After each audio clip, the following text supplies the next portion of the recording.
ನಟಿ ಹಾಗೂ ರಾಜಕಾರಣಿ ಉಮಾಶ್ರೀ ಅವರು ಇವತ್ತು ನಮ್ಮ ಜೊತೆ ಇದ್ದಾರೆ. ತಮ್ಮ ರಾಜಕೀಯದ ಬಗ್ಗೆ ಮಾತಾಡ್ತಾರೆ. ಅವ್ರು ಏನು ಹೇಳ್ತಾರೆ ಕೇಳೋಣ ಬನ್ನಿ. ಮೇಡಮ್, ತೆರದಾಳ ಕ್ಷೇತ್ರದಿಂದ ಕಾಂಗ್ರೆಸ್ ಟಿಕೆಟ್ ನಿಮಗೆ ಕನ್ಫರ್ಮ್ ಆಗಿದೆಯಾ?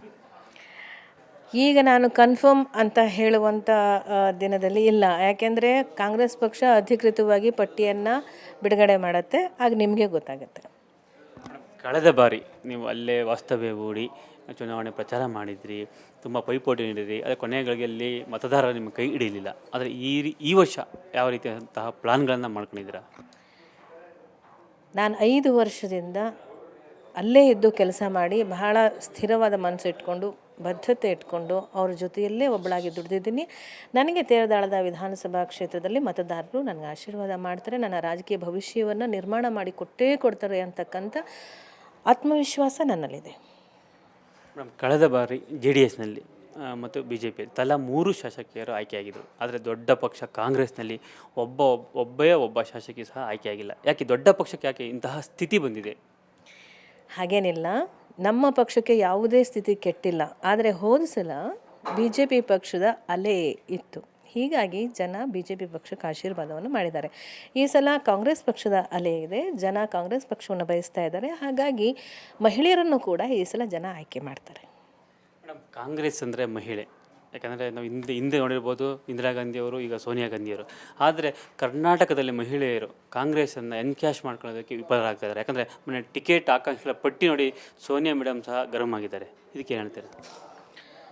ಮೊದಲನೇದಾಗಿ ಕಾಂಗ್ರೆಸ್ ಪಕ್ಷವೇ ಮಹಿಳೆಯರ ಪರವಾಗಿ ಹೆಚ್ಚು ಆದ್ಯತೆ ಮತ್ತು ಅವಕಾಶಗಳನ್ನು ಕೊಡುವಂಥ ಒಂದು ಸಂಪ್ರದಾಯವನ್ನು ತಂದಿರತಕ್ಕಂಥದ್ದು. ಯಾಕೆಂದರೆ ನಮ್ಮ ಇಂದಿರಾ ಗಾಂಧಿಯವರು ಈ ರಾಷ್ಟ್ರದ ಪ್ರಧಾನಿಯಾಗಿ ಕೆಲಸ ಮಾಡಿದ್ರು ಅಂದಾಗ ಆಕೆಯೂ ಕೂಡ ಮಹಿಳೆ ಅಲ್ಲ. ಬಹಳ ವರ್ಷಗಳ ಹಿಂದೆ ಅವರನ್ನು ಜನ ಒಪ್ಕೊಂಡಿದ್ರು, ಮಹಿಳೆಯನ್ನು ರಾಜಕಾರಣದಲ್ಲಿ ಒಪ್ಕೊಂಡಿದ್ರು.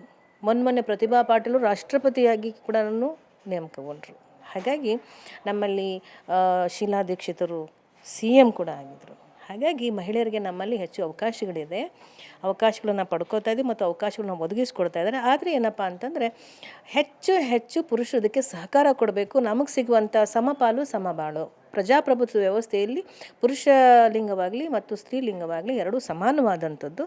ಹಾಗಾಗಿ ಕಾಲಮಾನದಿಂದಲೂ ಕೂಡ ರಾಜಕೀಯವನ್ನು ಮಾಡಿರುವಂಥ ಪುರುಷರು ಮಹಿಳೆಯರಿಗೆ ಸಹಕಾರವನ್ನು ಕೊಟ್ಟು ಅವರ ರಾಜಕೀಯದ ಅಭ್ಯುದಯಕ್ಕೆ ವೇದಿಕೆಯನ್ನು ನಿರ್ಮಾಣ ಮಾಡಿಕೊಡ್ಬೇಕು. ಮತ್ತು ನಮ್ಮ ಕಾಂಗ್ರೆಸ್ ಪಕ್ಷ ಅಂಥ ವೇದಿಕೆಯನ್ನು ನಿರ್ಮಾಣ ಮಾಡಿಕೊಡೋದ್ರಲ್ಲಿ ಹಿಂದೇಟು ಹಾಕೋದಿಲ್ಲ. ಖಂಡಿತ ಎಲ್ಲ ಮಹಿಳೆಯರಿಗೂ ಅವಕಾಶ ಸಿಗತ್ತೆ ಅನ್ನೋತಕ್ಕಂಥ ಆತ್ಮವಿಶ್ವಾಸ ನನ್ನಲ್ಲಿದೆ. ಕಲಾ ಸೇವೆಯಿಂದ ಸಮಾಜ ಸೇವೆ ಬಂದಿದ್ದೀರಾ, ಏನನ್ನಿಸ್ತಾ ಇದೆ? ಕಲಾ ಸೇವೆಯೇ ಬೇರೆ, ಸಮಾಜ ಸೇವೆಯೇ ಬೇರೆ. ನಾವು ಬಣ್ಣ ಹಚ್ಕೊಂಡು ನಮ್ಮ ಒಂದು ಪ್ರತಿಭೆಯನ್ನು ಜನಗಳ ಮುಂದೆ ಪ್ರದರ್ಶನ ಮಾಡ್ತಕ್ಕಂಥದ್ದು, ಆ ಪ್ರತಿಭೆಯ ಮೂಲಕವಾಗಿ ನಾವು ಜನರಿಗೆ ಸಂತೋಷವನ್ನು ಉಂಟು ಮಾಡ್ತಾ ಇರ್ತೀವಿ. ಆದರೆ ನಮ್ಮ ವೇದಿಕೆಗೂ ಮತ್ತು ಜನರಿಗೆ ಒಂದು ಅಂತರ ಇರ್ತದೆ. ಆದರೆ ಸಾಮಾಜಿಕ ಸೇವೆ ಅಥವಾ ರಾಜಕೀಯ ಸೇವೆ ಹಾಗಲ್ಲ. ನಾವು ಕಲಾವಿದರಾಗಿ ಅಲ್ಲಿ ನಡ್ಕೊಳ್ಳೋಕ್ಕಾಗೋದಿಲ್ಲ. ಅಲ್ಲಿ ನಾವು ಒಬ್ಬ ಮನುಷ್ಯರಾಗಿ ಸಾಮಾನ್ಯರಾಗಿ ಜನಗಳ ಮಧ್ಯೆನೇ ಇದ್ದು ಕೆಲಸ ಮಾಡಬೇಕು. ಹಗಲು ರಾತ್ರಿ ಅವ್ರ ಕೈಗೆ ಸಿಗೋ ಹಾಗಿರಬೇಕು, ಅವರ ಕಷ್ಟ ಸುಖಗಳಲ್ಲಿ ಭಾಗಿಗಳಾಗಬೇಕು, ಅವರಲ್ಲಿ ನಂಬಿಕೆ ವಿಶ್ವಾಸವನ್ನು ತುಂಬಬೇಕು, ನಿರಂತರವಾಗಿ ಅವರ ಜೊತೆಯಲ್ಲೇ ಜೀವನ ಮಾಡಬೇಕು. ಅದು ರಾಜಕಾರಣಿ ಮತ್ತು ರಾಜಕೀಯ ಮತ್ತು ಸಾಮಾಜಿಕ ಸೇವೆಯ ಒಂದು ವ್ಯವಸ್ಥೆ. ಅದರಿಂದ ಎರಡೂ ಕೂಡ ವಿಭಿನ್ನವಾದ ಆಯಾಮಗಳಲ್ಲೇ ನಾವು ಯೋಚನೆ ಮಾಡುವಂಥದ್ದು. ಕೊನೆಯ ಪ್ರಶ್ನೆ, ಒಂದು ಪಕ್ಷ ಕಾಂಗ್ರೆಸ್ ಅಧಿಕಾರಕ್ಕೆ ಬಂದು ನೀವು ಶಾಸಕಿಯಾಗಿ ಆಯ್ಕೆ ಆದರೆ ನಿಮಗೆ ಯಾವ ಇಲಾಖೆಯನ್ನು ಇಷ್ಟಪಡ್ತೀರಾ? ಕೂಸು ಹುಟ್ಟಿದನೇ ಕುಲಾವಿ ಹೊಲ್ಸಕ್ಕೆ ಹೋಗಬಾರ್ದು. ಜನ ಮೊದಲು ನನ್ನನ್ನು ಆಶೀರ್ವಾದ ಮಾಡಿ ಶಾಸಕರನ್ನಾಗಿ ಮಾಡಿದರೆ ಅದು ಒಂದು ದೊಡ್ಡ ಒಂದು ಆಶೀರ್ವಾದ. ಆ ನಂತರದಲ್ಲಿ ನಾನು ನನ್ನ ಪಕ್ಷದ ಜೊತೆಯಲ್ಲಿ ನನ್ನ ಸರ್ಕಾರ ಮತ್ತು ನನ್ನ ನಾಯಕರ ಆಶೀರ್ವಾದ ತಗೊಂಡು ಮುಂದಿನ ಒಂದು ಅವಕಾಶವನ್ನು ಪಡ್ಕೊಳ್ಳೋ ಪ್ರಯತ್ನ ಮಾಡ್ತೀನಿ. ಧನ್ಯವಾದ. ಇದು ಉಮಾಶ್ರೀ ಅವರ ಮಾತು. ಅಂದರೆ ತೆರದಾಳ ಕ್ಷೇತ್ರದಿಂದ ಅವರಿಗೆ ಟಿಕೆಟ್ ಬಹುತೇಕ ಖಚಿತವಾಗಿದೆ ಮತ್ತು ಈ ಬಾರಿ ಗೆಲ್ಲುವ ವಿಶ್ವಾಸದಲ್ಲಿದ್ದಾರೆ. ಬೆಂಗಳೂರಿನಿಂದ ಕ್ಯಾಮರಾ ಪರ್ಸನ್ ಮಂಜುನಾಥ್ ಜೊತೆ ಲಿಂಗರಾಜ್, ಸೋಣ ನ್ಯೂಸ್, ಬೆಂಗಳೂರು.